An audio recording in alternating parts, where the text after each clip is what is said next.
Fala pessoal, agora nós vamos começar a falar do teto constitucional. Aqui tem muita coisa para estudar, porque olha só o tamanho disso aqui. Isso é um único inciso da Constituição Federal, é o inciso 11 que trata do teto. Vamos fazer a leitura desse dispositivo com calma. E logo depois que você fizer a leitura dele, você não vai entender muita coisa, mas aí nós vamos detalhar tudo que está aqui no inciso 11. O inciso 11 diz para a gente o seguinte: a remuneração e o subsídio dos ocupantes de cargos, empregos e funções em empregos públicos da administração direta, autárquica e fundacional, dos membros de qualquer dos poderes, da União, dos Estados, do DF e dos municípios, dos detentores de mandato eletivo e dos demais agentes políticos, e os proventos, pensões ou outra espécie remuneratória, percebidos cumulativamente ou não, incluídas as vantagens pessoais ou de qualquer outra natureza, não poderão exceder o subsídio mensal em espécie dos ministros do STF. Essa é a parte mais importante desse dispositivo, que é o nosso chamado teto constitucional remuneratório. Significa que ninguém pode ganhar mais do que um ministro do STF. Só que aí, a partir daqui, ele vai começar um negócio que nós chamamos de subtetos. E ele vai falar para a gente o seguinte: aplicando-se como limite nos municípios o subsídio do prefeito e nos estados, no DF, o subsídio mensal do governador, no âmbito do Poder Executivo, o subsídio dos deputados estaduais e distritais, no âmbito do Legislativo, e o subsídio dos desembargadores do Tribunal de Justiça, limitado a 90 inteiros e 25 centésimos por cento do subsídio mensal em espécie dos ministros do STF no âmbito do Poder Judiciário. Aplicável este limite aos membros do Ministério Público, aos procuradores e aos defensores públicos. Dava para fazer 40 questões de prova só com o que está escrito aqui. Mas relaxa, dá para a gente sistematizar tudo o que está aqui. Tem dois outros parágrafos que você tem que ler também. Veja só, é um inciso gigantesco. E ainda nós temos dois parágrafos ainda no artigo 37 que tratam dele, né? Porque veja aqui, está falando do inciso 11 e aqui também está falando do inciso 11. O parágrafo 11 fala para a gente: não serão computados, para efeito dos limites remuneratórios, de que trata o inciso 11 do caput, as parcelas de caráter indenizatório previstas em lei. O parágrafo 2º, para os fins do disposto no inciso 11 do caput, fica facultado aos Estados e ao DF fixar em seu âmbito, mediante emenda às respectivas constituições e lei orgânica, como limite único, o subsídio mensal dos desembargadores do respectivo Tribunal de Justiça, limitado a 90 inteiros e 25 centésimos por cento do subsídio mensal dos ministros do STF, não se aplicando o disposto nesse parágrafo aos subsídios dos deputados estaduais, distritais e vereadores. Depois que eu esquematizar, você volta para cá.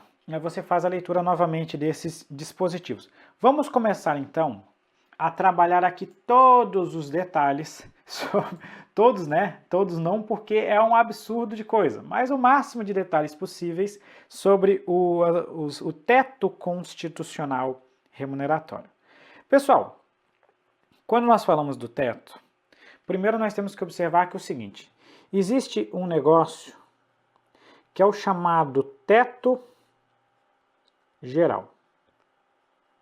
Professor, o que é o teto geral? O teto geral é aquele que é aplicável ao âmbito de toda a administração pública. E o teto geral é o que ganha o ministro ou os ministros do STF. Ninguém na administração pública pode ganhar mais do que um ministro do STF. Essa é a primeira regra. Claro, quando eu falo ninguém, é ninguém entre as pessoas que estão sujeitas ao teto, que daqui a pouco nós vamos ver que nem todo mundo está sujeito ao teto constitucional remuneratório. Esse é o meu geral. Só que, além do geral, eu posso ter um negócio que nós vamos chamar aqui de subtetos. E esses subtetos, eles podem se dividir. O primeiro subteto que eu vou colocar é o subteto válido para os municípios. Nos municípios, o subteto ele é único, né? Único entre aspas, mas a priori ele é único. Ele é o subteto, é quanto ganha, é o subsídio do prefeito. Então, se você vai no município, o teto do município é quanto ganha o prefeito municipal. Esse é o nosso teto. Vai ter uma exceção, que eu vou adiantar para vocês agora, mas depois no outro slide a gente vai trabalhar em detalhes, que são os procuradores municipais. O procurador municipal fica fora do subteto do prefeito. É a única exceção, basicamente, que a gente tem, fora aqueles que já não se submetem, por regra, ao teto. Então, no município, o subteto é o do prefeito, só não entra aqui o procurador municipal. Mas se perguntar genericamente, é o subteto do prefeito. É essa a regra que interessa para você acertar a questão de prova. O negócio complica um pouquinho mais quando nós vamos falar dos estados. Porque nos estados, nós temos vários subtetos, válidos para cada um dos respectivos poderes. Então, nos estados, você tem, no âmbito do executivo, você vai ter um subteto, e o subteto aqui é quanto ganha o governador. Então, nos estados, no âmbito do executivo, vale quanto ganha o governador. No âmbito do legislativo, vale quanto ganha o deputado, né? Os deputados. E no âmbito do judiciário,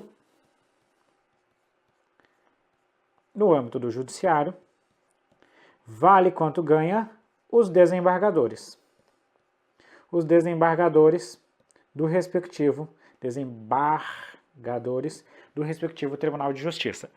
Esse limite dos desembargadores aqui, que eu estou falando do Poder Judiciário, esse limite que eu falei que é do Judiciário, ele também vale para os membros do Ministério Público, para os procuradores, depois nós vamos explicar o que é essa expressão procuradores que está aqui, e ela vale também para os defensores públicos. Então, essa mesma regra do judiciário. Veja que a defensoria pública, ainda que hoje as defensorias tenham ganhado uma certa autonomia em relação aos demais poderes, a defensoria está começando a ficar equivalente ao que acontece com o Ministério Público e com o Tribunal de Contas, mas ainda que, em tese, a defensoria e especialmente as procuradorias estivessem lá no Poder Executivo, a defensoria já vão colocar fora, mas a procuradoria, por exemplo, ela está no Executivo. Mas mesmo assim o teto não é o do Executivo, é o teto do Judiciário, porque aqui são aquelas carreiras chamadas de essenciais à Justiça. Então, ainda que os procuradores estejam lotados no Executivo, eles têm uma correlação direta, uma atuação no dia a dia com o Poder Judiciário. E é por isso que existem regras específicas para eles. Ok, o que a Constituição Federal permitiu para simplificar esse negócio? Porque você percebeu como isso aqui está complicado pra caramba? Se está complicado para você, que é um concurseiro super saiyajin, imagina para o cara lá do Recursos Humanos que tem que olhar esse negócio, né, e gerenciar toda essa bagaça. E aí nós criamos uma solução na própria Constituição Federal. O que a Constituição Federal falou? Nós podemos pegar aqui e estabelecer, nesse caso aqui, por meio de uma emenda à Constituição Estadual, né? Uma emenda à Constituição Estadual ou à Lei Orgânica, nós podemos estabelecer um subteto único.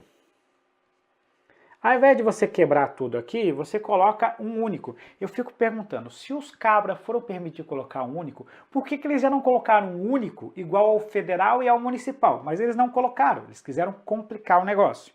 Então, você pode colocar um único. Se o seu estado não tiver isso aqui, o teto dele não é único, é separado para cada um deles. Então, para você ter o subteto único, tem que ser expresso na respectiva Constituição Estadual ou, no caso do Distrito Federal, na respectiva Lei Orgânica. Esse subteto único, ele será aquilo que ganham os desembargadores. Então, você meio que vai copiar desembargadores. Você meio que vai copiar o que faz o âmbito federal. No âmbito federal já é único. Então você vai, ao invés de, lá no federal é único do STF. Então nós vamos copiar isso aí, nós vamos colocar o único aqui, mas vai ser dos desembargadores. Essa que é a ideia que a Constituição Federal permite.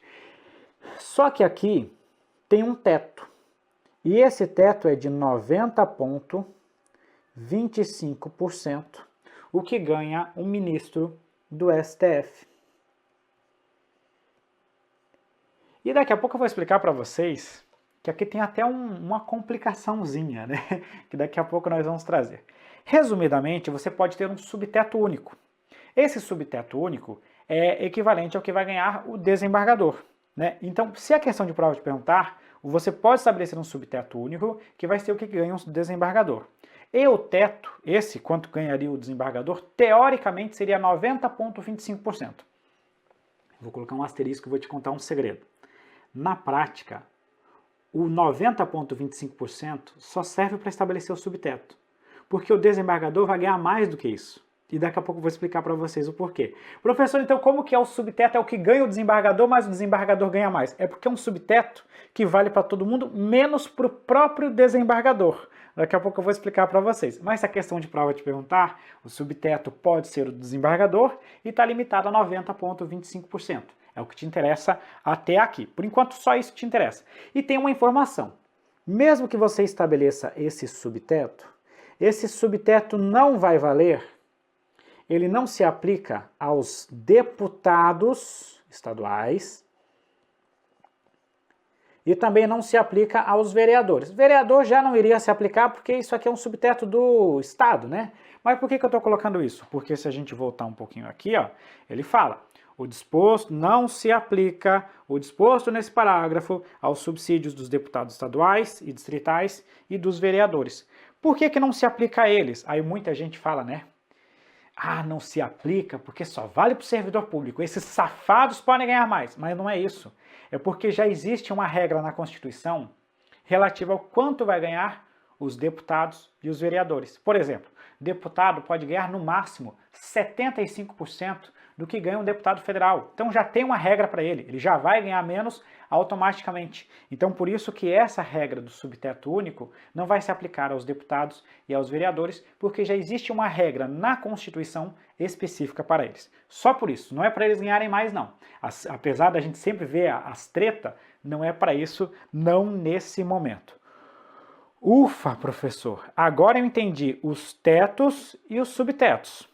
Pois bem, eu quero discutir com vocês uma última coisa. Quem que se submete ao teto constitucional? Esse subteto aí, ele aplica-se a quem? Olha, eu destaquei antes, enquanto nós fazíamos a leitura, que ele se aplica ao âmbito da União, dos estados, do DF e dos municípios. Então, quando a gente fala que ele se aplica à União, aos estados, ao DF e aos municípios, eu posso falar que ele se aplica ao âmbito das respectivas administrações diretas. E a Constituição também fala que esse teto se aplica ao âmbito das autarquias e também se aplica ao âmbito das fundações públicas. A Constituição ainda colocou de forma expressa que o teto se aplica aos chamados membros de poder, se aplica aos chamados membros de poder, que isso também se aplica aos ocupantes de mandatos eletivos, e ela ainda foi mais categórica ainda, né, para não dar qualquer margem de escapatória, aos agentes políticos. Veja que quando a gente faz essa leitura aqui, tem várias redundâncias aqui, né? Membro de poder, ocupante de mandato eletivo, agentes políticos. Por quê? Porque o Constituinte quis deixar claro, quis tentar cercar o negócio para não ter brecha. Se mesmo cercando desse negócio a coisa já não funciona tão bem, imagina se não tivesse tão bem cercada. Então eles colocam membros de poder, ocupante de mandato eletivo e também aos agentes políticos em geral. Aí eu vou te perguntar um negócio. Você viu alguma regra falando das empresas públicas e sociedades de economia mista? Pois é, se a gente dá uma lida aqui, ó, você vai perceber que ele fala em administração direta, autárquica e fundacional. Eles não falaram aqui das empresas estatais. Mas tem uma regrinha lá na Constituição Federal que prevê a aplicação do teto constitucional remuneratório a um grupo específico de empresas estatais. São as chamadas empresas estatais dependentes. O que é uma empresa estatal dependente? Empresa estatal dependente é aquela que recebe do seu ente instituidor dinheiro, bufunfa, para o pagamento de pessoal ou para as despesas de custeio.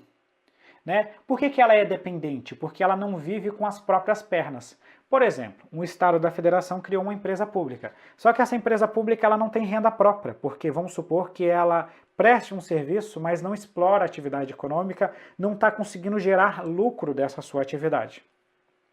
Então, no próprio orçamento desse estado, tem dinheiro no orçamento que vai para a empresa estatal pagar os seus empregados. Nesse caso, ela é dependente. Por outro lado, se a empresa estatal não recebe do ente instituidor dinheiro para pagamento de pessoal ou custeio são as despesas de manutenção, né? Conta de luz, aluguel, aquelas contas mensais de manutenção, como a gente costuma chamar.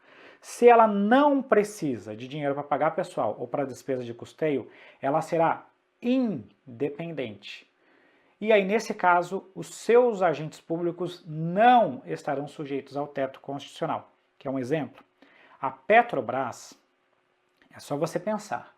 Quanto que você acha que ganha um diretor da Petrobras? Petrobras, né?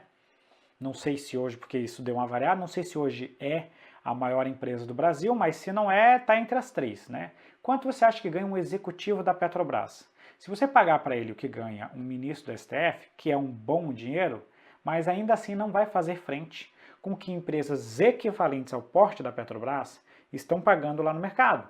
Então talvez você não tenha aqui uma atratividade de trazer talvez os melhores gerentes. Isso partindo da ideia de que seja utilizado um critério técnico, né, para escolher o presidente da entidade.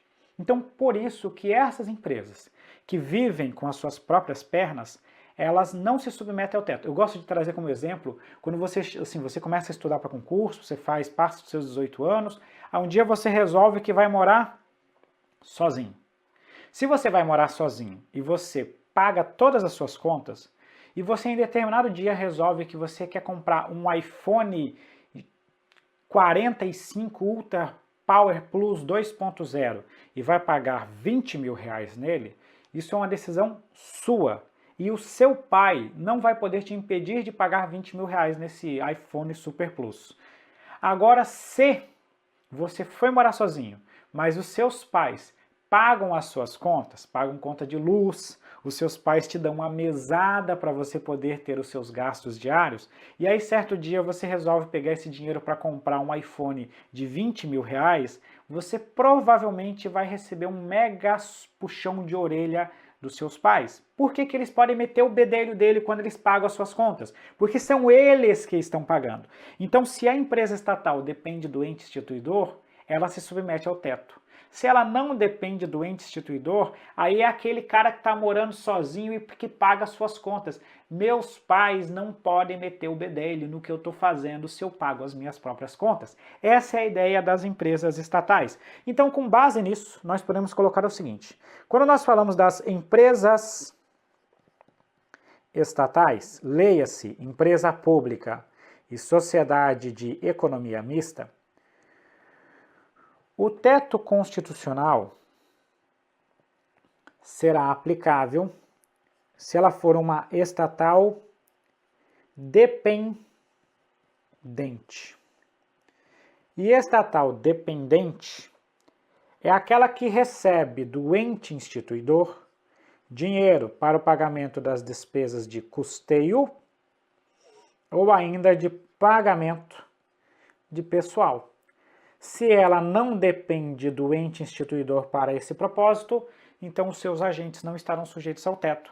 É o caso da Petrobras, porque na Petrobras, o diretor, o presidente da Petrobras, pode ganhar mais do que o ministro do STF. Por quê? Porque a Petrobras não depende da União para pagar os seus empregados ou para suas atividades de custeio. Com base nisso, nós fechamos uma regra geral sobre a aplicação do teto. dá o print nisso aqui.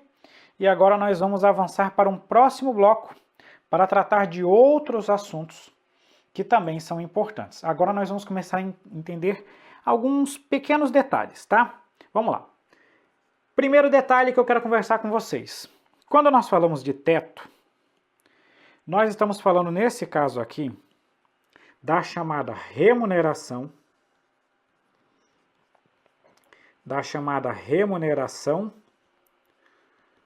bruta. Ou seja, é o total que o servidor vai receber, tá? Essa remuneração bruta, né, nesse teto aqui, só não vai entrar aquilo que a própria Constituição disse, as verbas de caráter indenizatório. É aqui que entra, né, aquele monte de brecha que às vezes a gente acaba observando por aí, né? Então, verba de caráter indenizatório não entraria. Professor, mas o que é uma verba de caráter indenizatório? A própria Constituição Federal fala as verbas de caráter indenizatório previstas em lei. Hoje ainda a gente não tem uma regulamentação disso, tem até um dispositivo lá na Constituição para tentar aplicar, mas não funciona muito bem. Então, meio que indenizatório, cada lei de cada situação específica vai dizer se aquela verba é uma indenização ou não. Então isso é meio subjetivo, né? Por isso que entra aqui, a gente tem as diárias. Diária é um exemplo típico de verba de caráter indenizatório. Mas às vezes tem umas outras verbas aí que não são meio que indenização, mas que os caras dizem que é indenização e aí acaba entrando na exceção. Então se for verba de caráter indenizatório, não entra no cálculo do teto. Vamos supor que o teto seja 40 mil reais.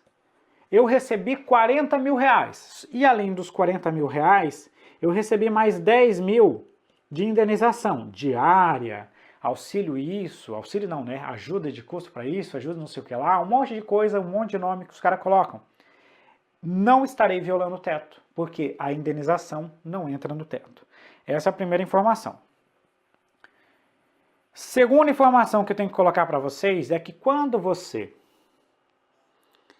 vai realizar o cálculo de impostos que você vai pagar, o cálculo dos impostos ele vai ocorrer após, essa daqui é uma informação muito interessante, após a aplicação do chamado abate-teto. Professor, o que é o abate-teto? Abate-teto é a diferença entre o que você está ganhando e o teto constitucional. Vamos supor que o teto constitucional é de 40 mil. Esse aqui é o teto. O servidor João da Silva ganhou, na hora que a gente fez todos os cálculos, ganhou 44 mil reais. Isso aqui é a remuneração do João da Silva. A diferença entre 40 e 44 mil, que dá o valor de 4 mil reais, será o que a gente chama de abate-teto.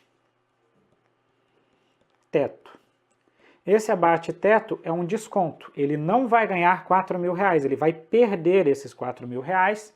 Então ele só vai ganhar, ele só vai ganhar 40 mil reais, aqui no nosso exemplo. Depois disso, que nós fechamos o 40 mil reais, que é o que ele vai ganhar, a partir daqui, nós vamos colocar imposto de renda e nós vamos colocar a previdência.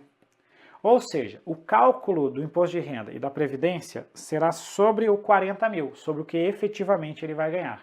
Então, primeiro eu faço abate-teto e depois eu incido imposto de renda e incido previdência. Por que isso é muito importante? Porque existiu uma discussão durante muito tempo de algumas categorias que diziam, não, primeiro incide o imposto de renda, primeiro incide a previdência e aí só depois dá o teto.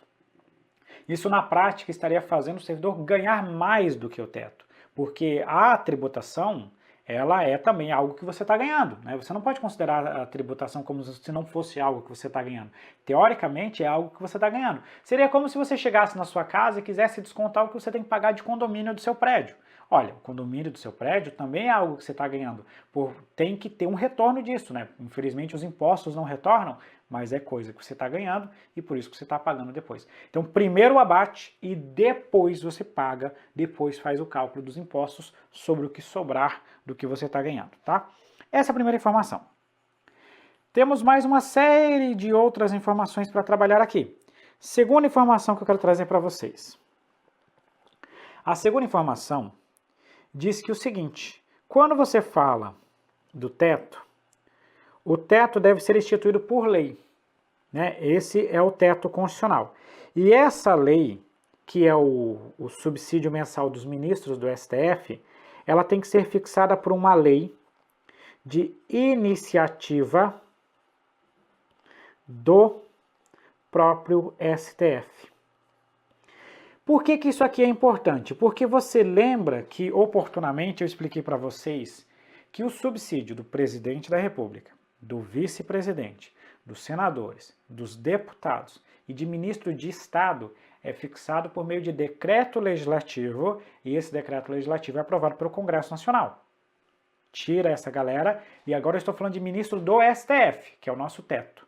O ministro do STF, a fixação do subsídio deles ocorre por lei, e essa lei é de iniciativa do próprio STF. Então, na prática, quem tem a chave do cofre para aumentar, né, ou para iniciar o processo legislativo, para aumentar o teto constitucional, é o próprio STF. O STF que envia o projeto de lei para o Congresso Nacional, o Congresso Nacional fixa o subsídio do STF e, consequentemente, fixa também o teto constitucional remuneratório. Terceira situação. A terceira situação aqui é uma decisão da jurisprudência não tão recente assim, mas importante para a gente, que fala dos procuradores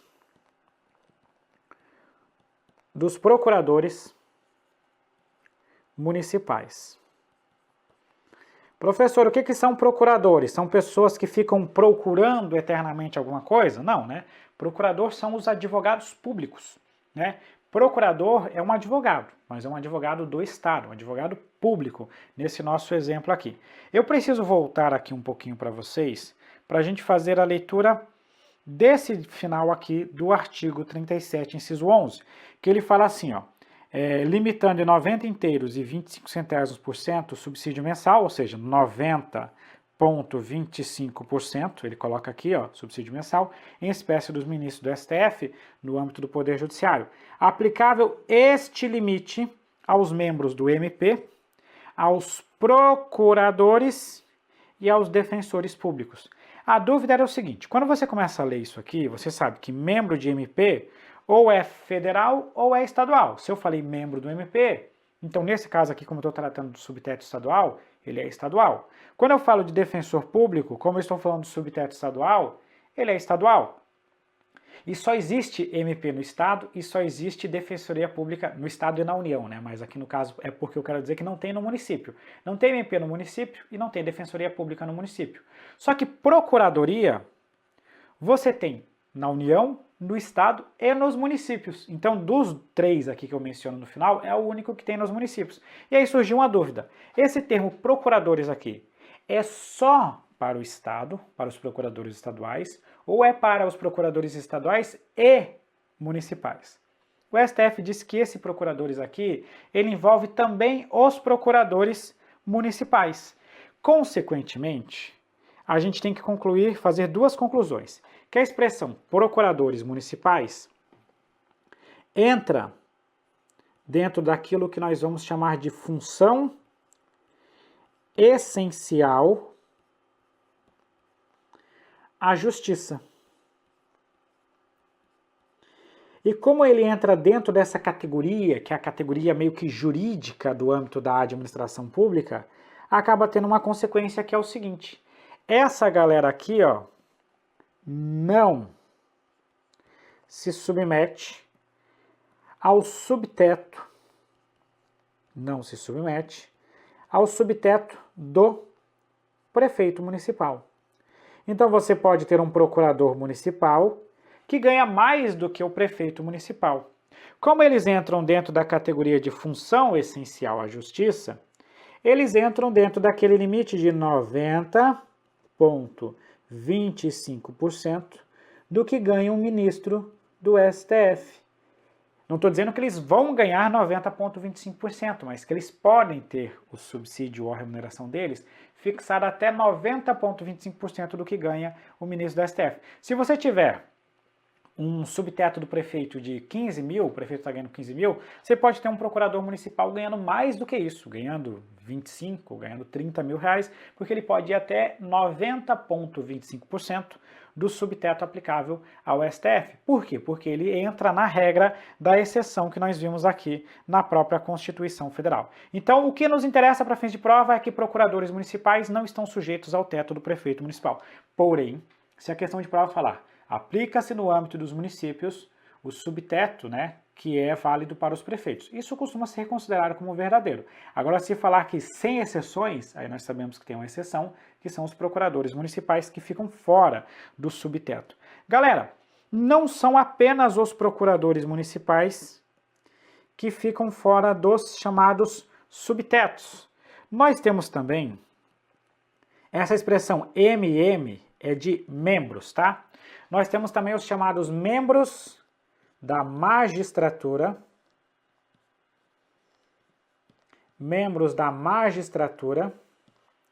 estadual.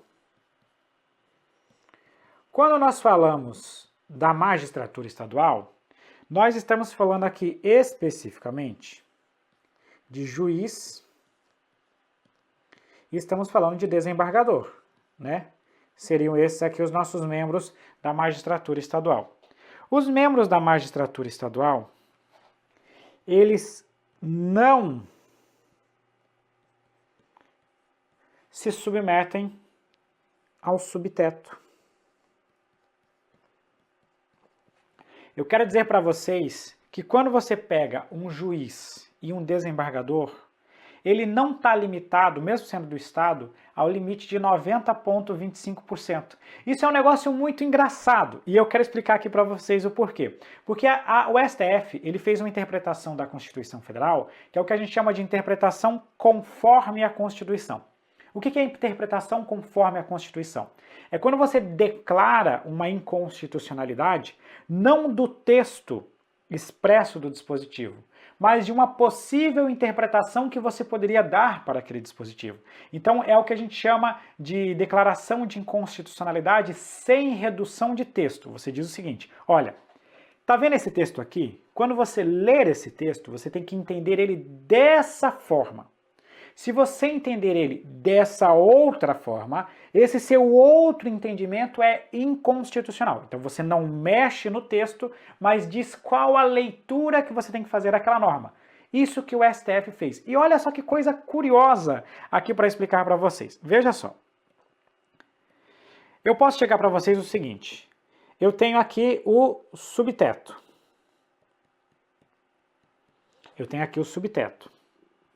No âmbito dos estados, eu posso dizer para vocês que o subteto do Poder Judiciário,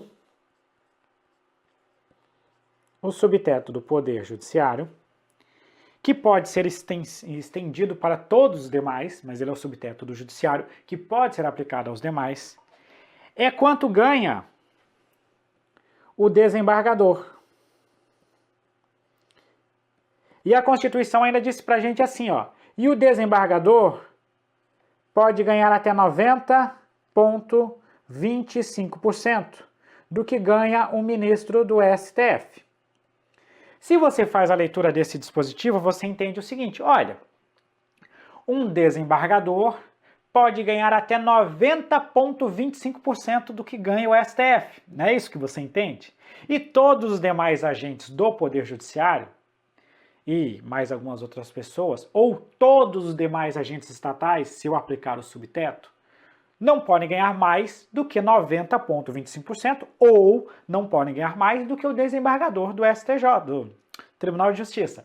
Esse é o entendimento que você faz, não é? Então, é mais ou menos isso. Só que, na verdade, você tem que entender dessa forma. O subteto é o desembargador, limitado a 90,25%, mas o próprio desembargador não se submete a esse limite. Então, assim, se te perguntar qual que é o subteto do Poder Judiciário Estadual, é o do desembargador, ou 90,25%. Mas o desembargador está sujeito a esse teto? Não. O desembargador não está sujeito a esse teto. Então, na prática, o que a gente poderia imaginar? Nós poderíamos ter, por exemplo, um desembargador ganhando aqui eu vou chutar o valor, tá? Ganhando aqui R$35 mil, só que o 90,25% está um pouquinho abaixo, está em R$33 mil. Então, na prática, o desembargador vai estar ganhando mais do que o subteto, só que todos os demais servidores estarão limitados ao subteto, que é o 33 mil. O desembargador vai estar aqui, mas o limite vai estar aqui. Então, o que o Constituinte poderia ter feito? Ou o que o STF poderia ter feito para facilitar a nossa vida? Ele poderia chegar aqui, ó, e riscar a expressão desembargador e dizer o seguinte: o subteto nos estados, no Poder Judiciário Estadual, é de 90,25% que ganha o ministro do STF. E ponto, resolvi o nosso problema. Professor, mas se não vale, se esse subteto não vale para o desembargador e para os juízes, ele vale para quem?